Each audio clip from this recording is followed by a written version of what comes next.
Apparently, Australia decided to follow in the footsteps of the U.S. and the NSA. The government is weighing broad, sweeping reforms in the name of national security. For those of you who don't know, there's been reports of issues with Islamic extremism in Australia recently. So now there's a focus on cracking down on civil liberties.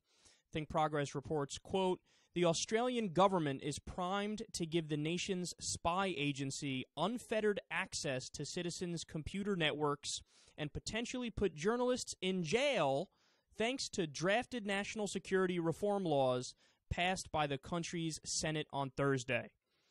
So the National Security Legislation Amendment Bill is what we're talking about here. They say, quote, "It permits the Australian Security Intelligence Organisation to search and monitor an unlimited number of computers on a particular network based on a single warrant request.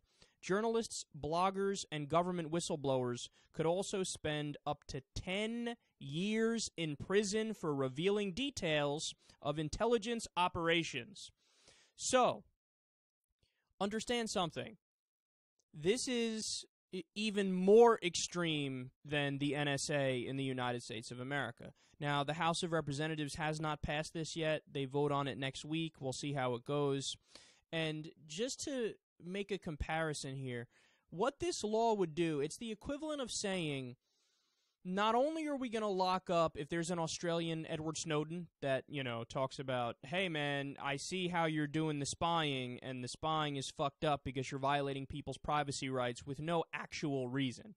So if there's an Australian Edward Snowden under this law, well, that guy gets arrested. And then also, whoever the journalist is that released the story could get arrested and locked up for up to 10 years. So the Australian Glenn Greenwald could be in a whole heap of trouble. So this is even worse than in the United States of America, which is stunning because as far as civil liberties go on the issue of the NSA, I mean, the U.S. is pathetic, but Australia is like, no, we would like to be even worse, please. What I find so amazing about stories like this is that it shows that the people running the governments, whether it's in the U.S. or Australia or elsewhere, second world and third world countries are even worse usually with stuff like this. They have no clue what a constitution is about. They have no clue what civil liberties actually mean. They don't know a lot about political science. They're just people who were charismatic and they got power and now they're abusing the power, and oftentimes they don't even realize that they're abusing the power.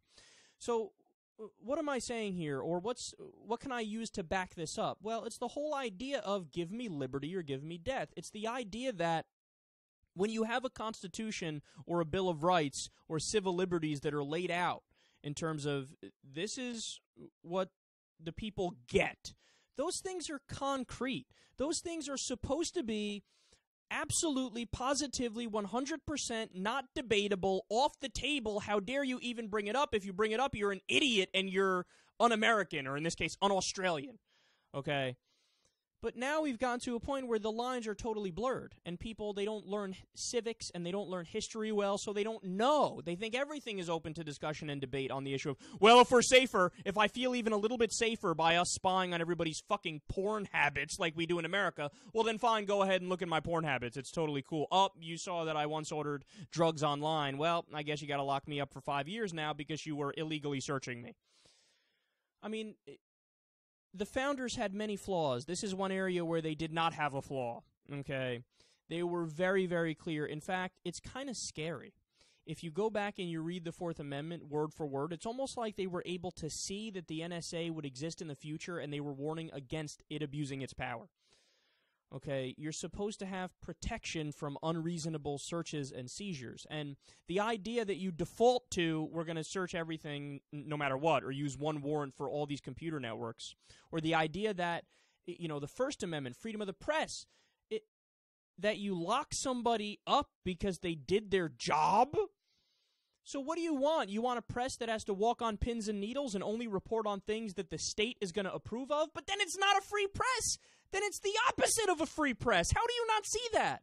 If everything needs to be state approved, okay, you got to color within the lines, you can't step out of bounds here, you have to make your overlords happy, well then how is the press in Australia or America any different from the press in North fucking Korea or China?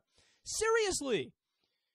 That's supposed to be the difference, that free, open, democratic societies, they embrace that people are able to speak their mind openly and not get in trouble simply for reporting information.